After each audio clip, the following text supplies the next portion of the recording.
তো এখানে আমাদের কিছুর একটা প্রস্তুতি চলছে। কিসের চলছে মা? জগন্নাথের ভোগে।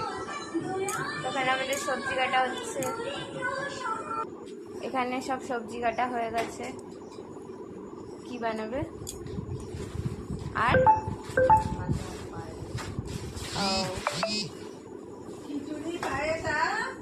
ভাজা।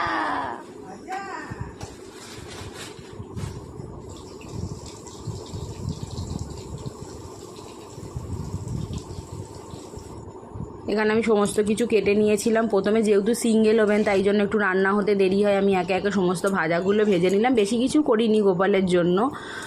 খিচুড়ি, পায়েস 5 রকম ভাজা করেছিলাম আর ফল মিষ্টি দিয়েছিলাম। তো এদিকে পায়েসটা আগেই বসিয়ে দিয়েছিলাম, কারণ যদি ভাবছিলাম দুধটা কেটে যায়। পায়েস হয়ে গেছিলো, তারপরে ডালটা ভেজে নিয়েছিলাম খিচুড়িটা বসাবো বলে। ডাল ভেজে নিয়ে তারপরে ওই কড়াইতে আমি সব ভেজে নিয়ে ওই তেলেই মশলা কষিয়ে খিচুড়িটা করে নিয়েছিলাম। মেয়ে বললো তাহলে মা আমি ঠাকুরের ওদিকটা গুছিয়ে দেবো। তাই বললাম হ্যাঁ ঠিক আছে। ওর আজকে স্কুল ছিল, কিন্তু যেহেতু রথ অনেকেই স্কুল যাবে না। ও বললো মা বেকার গিয়ে আবার একটাই ছুটি, তা থাক যাবো না। ও বাড়িতে ছিল বলে আমার আরও সুবিধা হয়েছে, নাহলে তো আমার রথের দিনে আজকে গোপালকে ভোগ দিতে দিতে আরও বেশি দেরি যেত, যেহেতু একটার মধ্যেই ঠাকুরকে ভোগটা দিতে হবে।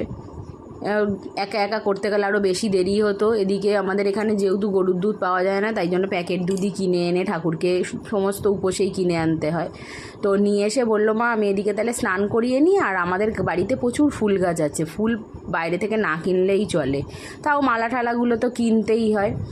ও সমস্ত ঠাকুরকে স্নান, মানে সমস্ত ঠাকুর বলতে জগন্নাথ গোপালকে স্নান করাবে বলে ফুল দিয়ে ওই বাটিটা রেডি করছিল।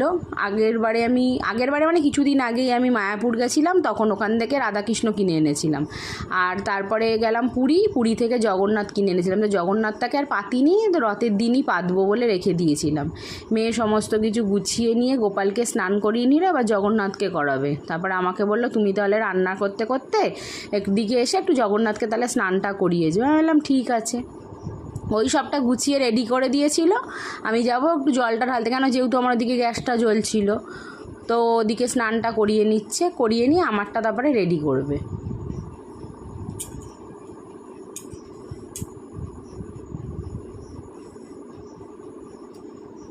শুধু দুধ দিয়ে স্নান করালে গা চিটচিট করে বলে আবার এমনি গঙ্গা জলও ঢালতে হয়। আমিও তারপরে গ্যাসটা কমিয়ে দিয়ে এলাম, গোপাল আর জগন্নাথের মাথায় একটু দুধ গঙ্গা জল ঢেলে দিয়ে গেলাম। তারপরে ও বললো মা তাহলে তুমি চলে যাও, আমি গোপুর জায়গাটা সুন্দর করে সাজিয়ে দিচ্ছি।